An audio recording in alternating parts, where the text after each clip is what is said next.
دو صحابہ ہیں عبداللہ بن جہش اور سعد ابن ابی وقاص، بڑے گہرے یار تھے، ایک دوسرے کے ساتھ بڑی ان کی جمتی تھی۔ احد کے میدان میں جب حضور جا رہے تھے، جنگ کے میدان میں، یہ دونوں صحابہ بیٹھ کر کے دعا کر رہے ہیں۔ بس میں اس پر ختم کر دوں گا میرے عزیز، دونوں ساتھی ہیں، دعا کر رہے ہیں، مصلی بچھائے۔ سعد ابن ابی وقاص کہتے ہیں عبداللہ بیٹھ، میں دعا کرتا ہوں، تو آمین کہنا۔ عبداللہ بن جہش کہتے ٹھیک ہے، تیری دعا کے بعد میں دعا کروں گا، تم آمین کہنا۔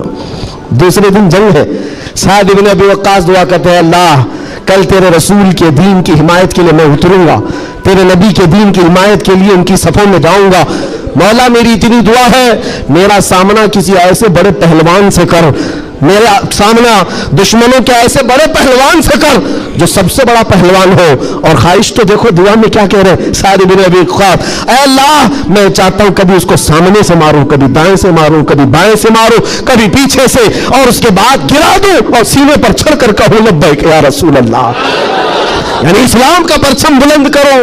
یہ ان کی دعا تھی۔ عبداللہ بن جہش آمین کہہ رہے تھے۔ اس کے بعد عبداللہ بن جہش کہتے اب میں دعا کرتا ہوں، تو آمین کہہ۔ اللہ اکبر، ان کی دعا کیسی ہے، اللہ اللہ، حدیث میں پڑھتا ہوں میری آنکھیں بھیگ جاتی ہیں۔ عبداللہ بن جہش کہتے ہیں اے اللہ کل تیرا رسول میدان میں اتر رہا ہے، اور احد کے میدان میں جب میں تیرے دین کی حمایت کے لیے اتروں تو دشمنوں کی طرف میں بڑھ کر چلا جاؤں تیری محبت میں، تیرے نبی کی محبت میں۔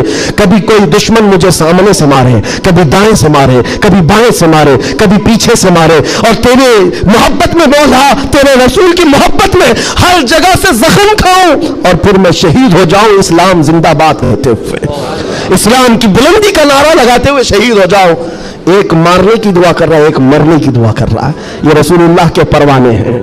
دوسرے دن میدان جنگ میں جب یہ صحابہ آئے احد کے میدان میں، میرے عزیزو دعا قبول تھی، دعا قبول تھی۔ سعد ابن ابی وقاص جیسی آئے، آپ کے مقابل میں مشرکین کا وہ پہلوان آیا جس کے بارے میں کہا جاتا تھا وہ 1000 لوگوں کی تنہا طاقت رکھتا تھا، وہ مقابل میں آیا۔ سعد ابن ابی وقاص کہتے ہیں میں تو کامیاب ہو گیا، مولا نے میری دعا سن لی اور بڑا پہلوان میرے سامنے بھیجا۔ اور پھر تیر جب چلاتے تھے اور تلوار چلاتے تھے ان کی دعا کے مطابق ہی اس بڑے پہلوان کو کبھی دائیں سے مارا، کبھی بائیں سے مارا، کبھی سامنے سے مارا۔ اور سعد بن ابی وقاص کی تلوار اور ان کی تیر کا اندازہ کر سکتے ہو، یہ تنہا صحابی ہے، جب تیر چلاتے تھے میرے آقا پیچھے سے کہتے تھے بیابی انت و امی علمی یا سعد، اے سعد تیر چلا میرے ماں باپ تجھ پر قربان ہو۔